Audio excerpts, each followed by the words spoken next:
আগের ভিডিওতে আমি তোমাদের সাথে শেয়ার করেছিলাম যে আমরা বিয়ে বাড়িতে গিয়ে কী কী করেছিলাম।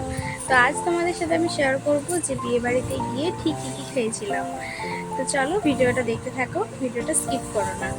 তো ফার্স্টেই বিয়ে বাড়িতে গিয়ে একটু ফটোশ্যুট করে ব্রাইডের সাথে দেখা করে আমরা ডাইরেক্ট চলে গেছিলাম স্টার্টার কাউন্টারে।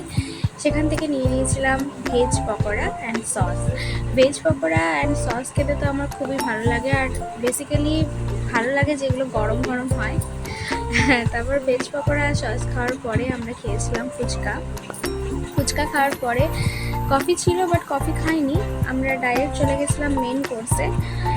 বিকজ আমরা অলরেডি অনেকটা লেট, আমরা গেছিলাম বিয়েবাড়িতে 10টার সময়, তার জন্যে আরও তাড়াহুড়ো করে খেয়েছিলাম। আর তারপরে মেন কোর্সে বসে আমাদের সবার প্রথমে দিয়ে দিয়েছিল ভেজিটেবল চপ স্ল্যাশ সস। হ্যাঁ, ভেজিটেবল চপ স্ল্যাড সস খাওয়ার পরেই চলে এসেছিলো কুলচা আর ডাল মাখানি। দেন চলে এসেছিলো ভাত, ভেজ ডাল আর নবরত্ন। ভাত, ভেজ ডাল আর নবরত্নটাও আমার খুব ভালো লেগেছিলো। দেন তারপর চলে এসেছিলো পোলাও আর সোস টপার বিয়েবাড়িতে মাটন কষা। মাটনটা খুব ভালোভাবে সেদ্ধ হয়েছিল আর পোলাওটাও খুব মিষ্টি, মানে মিষ্টি মিষ্টি ঝাল ঝাল, একটা মানে আলাদাই কম্বো। এই কম্বোটা খেতে কার কার ভালো লাগে আমাকে অবশ্যই কমেন্ট করে জানিও।